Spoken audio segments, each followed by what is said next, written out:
Guys, so doing this again. Let's hope it's good this time. Um, Come on. Okay, so just want to make sure I was in the middle of the screen. I'm a little OCD. Sorry. It's crazy. Um, Hi, I'm Cupid. I'm schizophrenic. Welcome to my show. Today I wanted to talk about homelessness and schizophrenia, smoking and schizophrenia, and I have a few stories that I can tell. So yeah, I guess we can jump right into it, huh? I don't know what else to tell you before that. Um, oh yeah, um, just got off the phone with my best friend a little while ago, and we were FaceTiming. Love that about Apple stuff. Okay, you can just use Wi-Fi and FaceTime someone anywhere, or or even just use your service. FaceTime someone anywhere you go. You do not have to be on Wi-Fi, um, but you can also just use Wi-Fi to call someone. Um, yeah, it's fun, but only with Apple users. You can only do it with other Apple users, and it's okay. A lot of people are Apple users. Who cares? I don't care. So let's start off. Homelessness and schizophrenia. So I did some research before this video, and I found a lot of great information. I've also done research in the past, and it's just because of things that I've heard and because of things that I've seen myself. And I've seen a lot of people who are homeless who are schizophrenic. A lot. They talk to themselves. They talk to things that people can't see. Um, they're lost in something. They're chanting stuff. Just all kinds of stuff. Okay, believe me, there's all kinds of stuff. Um, 1/3 of the homeless are schizophrenic in the United States. 1/3 of the homeless community in all of the United States are schizophrenic. That's a big, big amount. 1/3. That's like there's only 2/3 left. That's 1/3. And 1% of the U.S. Is schizophrenic. A little over 1% is what it said. And can you imagine? That's like most of the schizophrenics are on the streets. Can you? I mean, only 1% of America is schizophrenic, but 1/3 of homeless are schizophrenic. It's like most people who are schizophrenic are on the streets. That's literally what they're saying. Most people who are schizophrenic are on the streets. And you want to know why that is? It's because we don't get enough help for people with mental health issues in America. We don't offer enough. It's really hard um, to stay in reality when you're schizophrenic, and we don't have the options of having a support. Like, for one, people with schizophrenia don't always have the ability to keep up a job. Um, you get lost in your delusions. And then it takes forever to get disability. So, what happens next? You get stuck on the streets. And if you're in those delusions, how are you to even know that you needed to get disability? You know what I mean? Like, how would you even know? You believe certain things are happening. I know I believed that I wasn't losing my apartment. I actually thought, okay, well, this is still my home. And they kept telling me it's your home, it's good, it's yours for life. And they kept telling me that I was going to be moving to another country anyways, so it doesn't matter. You could stay here until then. It was just all kinds of stuff, okay? And once we get on the streets, it's hard to get off the streets because that's how do I explain this? You're lost in your delusions, right? How do you even know how to get out of that anymore? And you don't have a support system. Um, you don't have the means to do anything. Um, it's hard enough being schizophrenic, let alone being a homeless person schizophrenic. Um, and I think it's devastating because California has one of the highest populations of homeless in America. And that's because it's such a like it costs too much to live here. It costs way too much to live here. Um, and it's hard to keep up with your bills when you get stuck in something else, you know. And I was reading somebody asking questions about how um, does homelessness cause schizophrenia? No, drugs on the streets can cause schizophrenia. A lot of people who live on the streets will do drugs because it keeps them warm. It keeps them,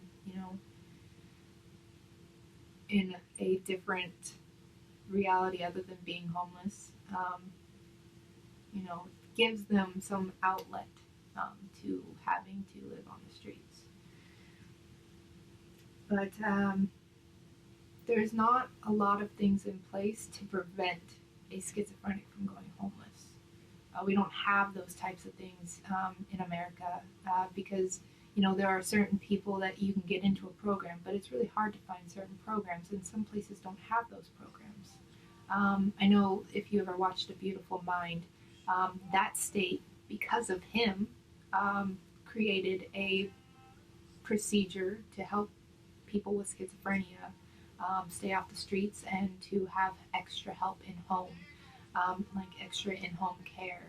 And they provide these services to them. But that's one state in America that does that, only because of him.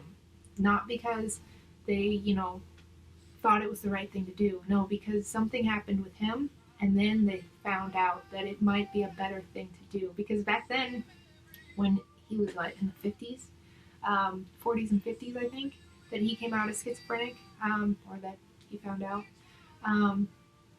And that was a whole different time. Nobody was accepting of it back then. Nobody was.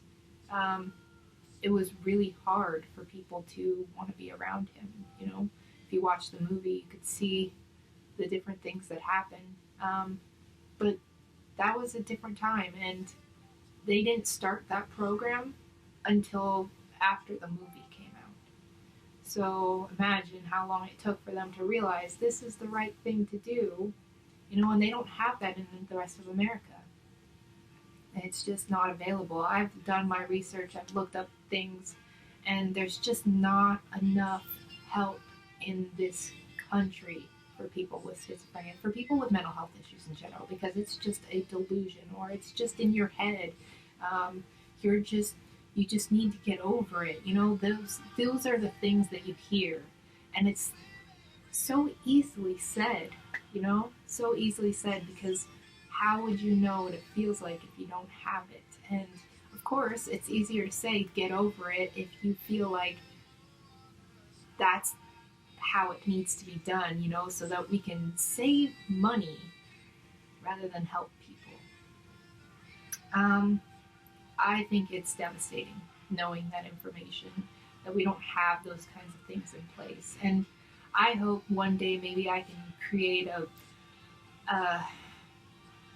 program that can help people across the United States. But it's going to take me a lot to get to that place where I can even help myself. So it's going to take me a while to be able to help others. So hopefully someone else comes out with it before I do. Hopefully. Smoking and schizophrenia. I have done some research on this before too, and it's very common for people with schizophrenia to smoke. What's even more common, well, not even more common. Okay, so it's very common for people with schizophrenia to smoke, okay? The reason why is because it builds your serotonin. It lifts you up for the time being, and nicotine builds your serotonin. And it's that sigh of relief. And I remember I smoked on and off for the whole time I've been, the whole time I've had schizophrenia, over 10 years now. And it's been one of the hardest things, I think, to quit. I am no longer smoking. It's been almost a year now since my last cigarette. And even then, I wasn't smoking very much. I was smoking little bits, trying to quit, and eventually I just cut it clean. But here's the fun fact about this. People with schizophrenia, one of the highest causes of deaths is lung cancer. Why? Because most people with schizophrenia end up smoking at one point or another in their life. It's kind of an interesting fact, isn't it? I actually looked up the main causes of death for people with schizophrenia, and that's one of them. That's one of them, lung cancer, other cancers too. There's actually quite a few different things as well that can cause death. Suicide was one of them. I think I've already talked about that. But it's kind of crazy to believe that, lung cancer, because we smoke so much. And the reason why we smoke so much is because it builds serotonin. It's that natural way of building serotonin for the time being, even though it's not so natural anymore. I mean, tobacco used to be a lot more natural than it is today. Now we have all kinds of chemicals that they put in the tobacco to make you more addicted. So just remember, if you really want to be safe and smoke, find something that you can smoke that doesn't have all the tar, doesn't have all the chemicals, doesn't have all of that stuff that makes you more addicted. There are places that do sell things. There are different companies. I know American Spirit is no longer organic, although they do have an organic pack, so be careful when you buy. You got to make sure that you buy the American Spirit that is organic. And even then, I would be careful too, because organic in America is not necessarily 100% organic. To be organic, they only identify it as 51% to be able to label it organic. So it only has to be 51% organic, natural things, which is scary too. Believe me, when I found this information out, it kind of was intriguing. And I was like, what? I mean, intriguing in the way that it was information that I was glad to learn, but scary at the same time. So yes, I know that smoking is a big habit, you guys. It's common if you do it. I mean, that's fine. Even if you want to smoke a kind that has chemicals, that's great. Just remember, it can cause lung cancer. It can cause other things as well outside of that. Yeah. So, storytelling time. I only have a few minutes left, so I'm going to give you guys maybe one story, maybe two stories if I have enough time. We'll see, okay? We'll see. See how special I am. So, I've talked about how I've had religious groups in a couple of episodes, second and third, that were fighting me about gay rights. I didn't talk about the fact that they tried to force me to be with men. They would send pictures to our brains. It was scary because they were not only telling us things that made us, trying to make us believe that we had to be with men. And when I say us, it was me and either a girl I was interested in or a girl I was in love with, either time.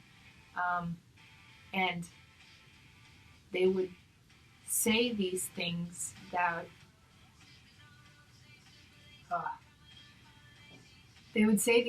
just it was like they would talk down to us and make us believe that everything we had to say was wrong. Like, you have to be with men. You can't have a relationship without a man. You can't raise a son without a man. Just things like that. And they would send us pictures to our brains. I know it sounds crazy, right? This was like telepaths, like I was a telepath, so they would think. That's what I believed. So they would think, and it would appear in my brain. So they would create these images to send to my brain. They would have men hit on us in public places. So I've had guys hit on me before. It wasn't anything new, but this time they were telling us things while these guys were hitting on us, and oh god, just weird stuff. They were very aggressive about it. So it was Not fun. Not fun at all. So I want to end it on a good note. Um, I was having a conversation today about judgment. Um, and I know whether you want to believe it or not, everyone judges. I know I've heard people say, I'm not judgmental at all. That is not 100% true. It's not possible to not be judgmental. We judge so many things in our life.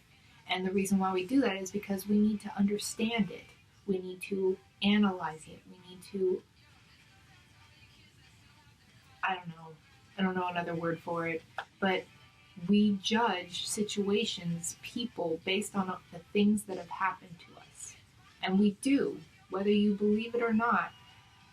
Maybe you're more open to things, but at the same time, you have to be safe. So the way you are safe is by protecting yourself from things that have happened to you in your past. You don't want it to happen again, you know? So there's a lot of things that people do. And I'm going to admit that there are certain things that I will stay away from in my life because I don't want to ever be put in that position again. I don't want to be with the wrong person ever again. I will judge people based on certain things, but I will never judge them on certain things too. You know, there's certain things that I like. I know what I want in a person. I know what I need in my life, and I don't want negative people in my life. So if someone's going to be negative all the time, I'm probably going to be like, I don't want to be around you. So yes, I'm judging the fact that they're negative. You know. Um, I don't want to be with a girl who's rude. I don't want to be with a girl who's rude or unkind. I who likes to mess with other people. I don't want that, you know. And I will totally be like, if I see that happening, I'll be like, yeah, I don't trust you. You do those things, you know. I think I'd rather be with someone else. So yeah, automatically I'm gonna judge that person. Not like, oh my god, you know, blah blah blah blah blah. But no, like, here's my analogy of what you are. Now I'm gonna leave. You know, so there's things that we do that is judgmental. We have to. It's a natural thing as human beings to judge people or things, to understand and get to know. We're putting it together in our heads. So, yes, it happens, okay? Do I think it's okay that people judge based off of things that are just so dumb, like being mentally ill? No, I don't think that's okay. But I know that people do that because they've been with the wrong type before. I know that. Um, it happens. Not much you can do about it. It sucks because, you know, the wrong person did it to the right person, and now I can't have that person because they had the wrong person before. I don't know. Whatever. Shit happens though. I think I'm gonna end it on that. Obviously, people, we are we are natural judgers. Okay, that is probably not a word, but it's okay. I used it anyways. So yes, analyze situations. Make sure you're safe. Always do that. Always do that. Um, because your past comes into play for a reason. The things you've been through help to protect you for the future. Anyways, I want to cut it here, and everybody stay beautiful, stay wonderful, stay amazing, stay unique, stay you. Um, love yourself. Love yourself all the way through it, okay? Peace and love.